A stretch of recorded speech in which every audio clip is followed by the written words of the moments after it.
Some of you out there have a lot of ambition.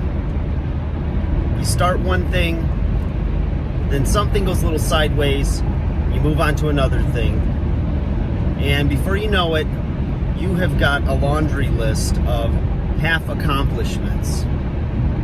I used to read books that way. I had a shelf full of books, and they were all half read. Almost right to the middle.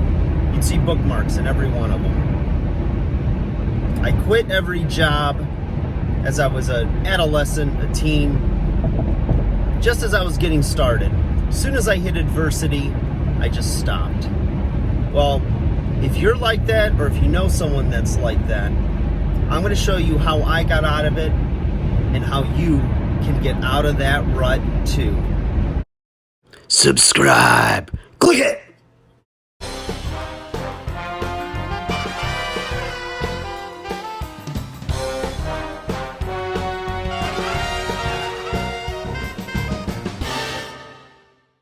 Hey guys, welcome back to 5-0-100-0.com. I am Buggin'. That stands for the fittest underdog guru using some intelligent tactics.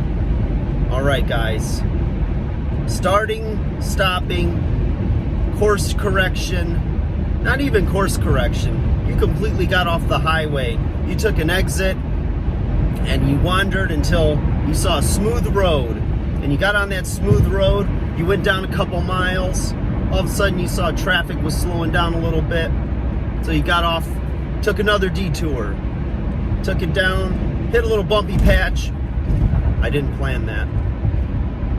Hit a little bumpy patch, then you find another smooth road, there's a detour there, and you find yourself in the middle of nowhere. But boy, you've covered a lot of road, but you got nothing to show for it. You haven't arrived at any particular destination. In particular, the one that you first set out to get to. So, starting and quitting, right? If you have had a pattern of doing that in your life, and worse off, you've had it reinforced to you, either through parents, friends, exes, because usually if they're blowing up at you about that, then they probably left. And if they haven't left yet, if you don't listen to me in this video and change your ways, they just might. They probably will. Just a matter of time. But let's avoid that, all right? Let's keep it real. In the 313, my area code, at least on my phone it is. I don't know if anybody changes their area code or changes their phone number when they move. I thought growing up you had to because you had landlines, but I think with cell phones you can do that anywhere. So if you see a weird area code on your phone coming through an incoming call, and you see it's like somewhere in Gary, Indiana, or St. Paul, Minnesota, or Tacoma. Where's Tacoma? I think it's Washington. I don't know. Poughkeepsie, Michigan. Saskatoon, Ontario. It's Ontario, I believe. But it's Canadian, eh? So, anyways, let's get back. See, I'm doing it now. I'm making a video, and there I go, off in a left field. It's for entertainment value. Anyways, here's what we're talking about, guys.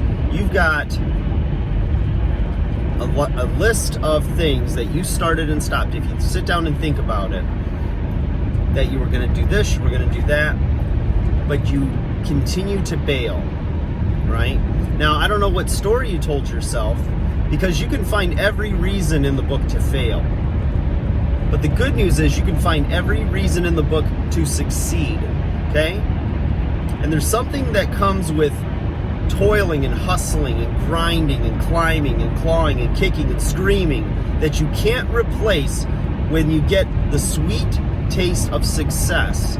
It will have all been worth it. The harder you had to work, the harder the climb, the more sweet it tastes.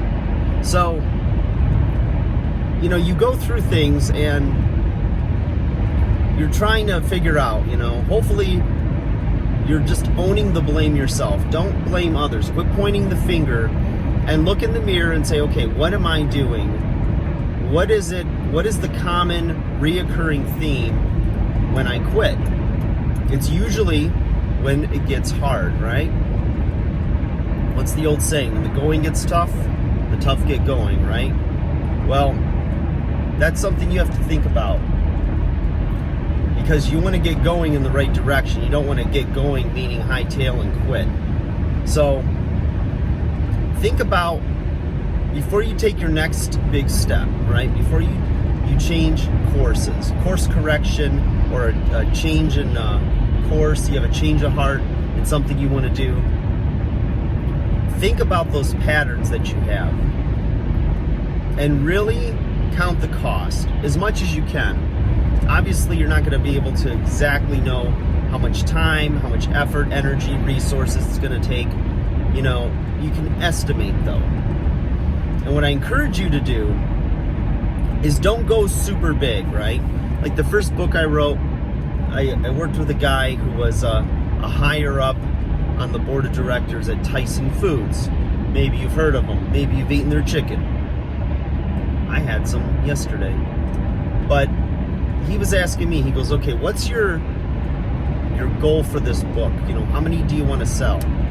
I said, oh, I want to be a bestseller. I want to sell 1 million copies. And he just shook his head. He goes, no. He goes, you went with this Canadian publishing house. Nobody knows who you are. And what's your realistic short-term goal? Is it 100 copies? Is it 1,000 copies?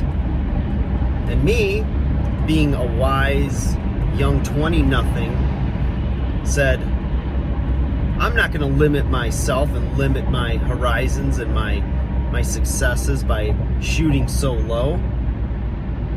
I'm going to sell 1 million copies of my book. And he just smiled and kept doing his biceps curls. He knew he was talking to a brick wall, right? Is that how they say it? Talking to a brick wall? He was barking up the wrong tree. I know that.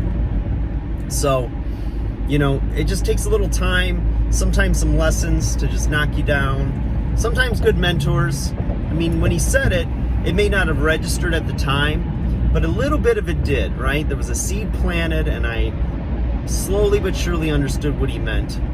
I did sell thousands of copies, not millions though. And I know exactly why. I wasn't being sabotaged. It wasn't anything everyone else was doing or not doing for me. It was, for me, a matter of... Hold on, guys. We're getting a little pothole thanks to the governor who ran on the campaign that she'd fix these roads. Well, there's a lot of roads. That's a pretty big promise. Oh, there you go. She bit off more than she can chew. But it's different with politicians because they... it's a popularity contest. Who can tell the most lies to make people happy gets in and then doesn't fulfill and has a million reasons why they didn't. But I'm not bitter. So anyways, that's that. You've got to take something. I'm going to wrap it all up right here with a nice little bow, okay? And a cherry on top of a bow, which is weird. But you start with something small. And the reason you start with something small that you're going to start and complete is that, number one, it's going to start momentum. Okay? The smallest little thing. And Jordan Peterson, a really amazing author and speaker, he has a book, 12 Rules for Living. Fantastic book, highly recommend it. He said, start your day like this. If you want to turn your life around, start by making your bed. I'll try to do a Jordan Peterson imitation. You gotta start off, you gotta do something. Get up and make your damn bed. That sounds horrible. I should edit it, but I'm not. So, yeah, start off, make your bed. Sense of accomplishment. Do something to completion. And then do something a little bigger. And then something a little bigger. Let momentum build. Confidence will build. Self-esteem will build. And now your self-awareness is there, and before you know it, you're biting off bigger chunks. And now you've got the chops that are strong enough to do it.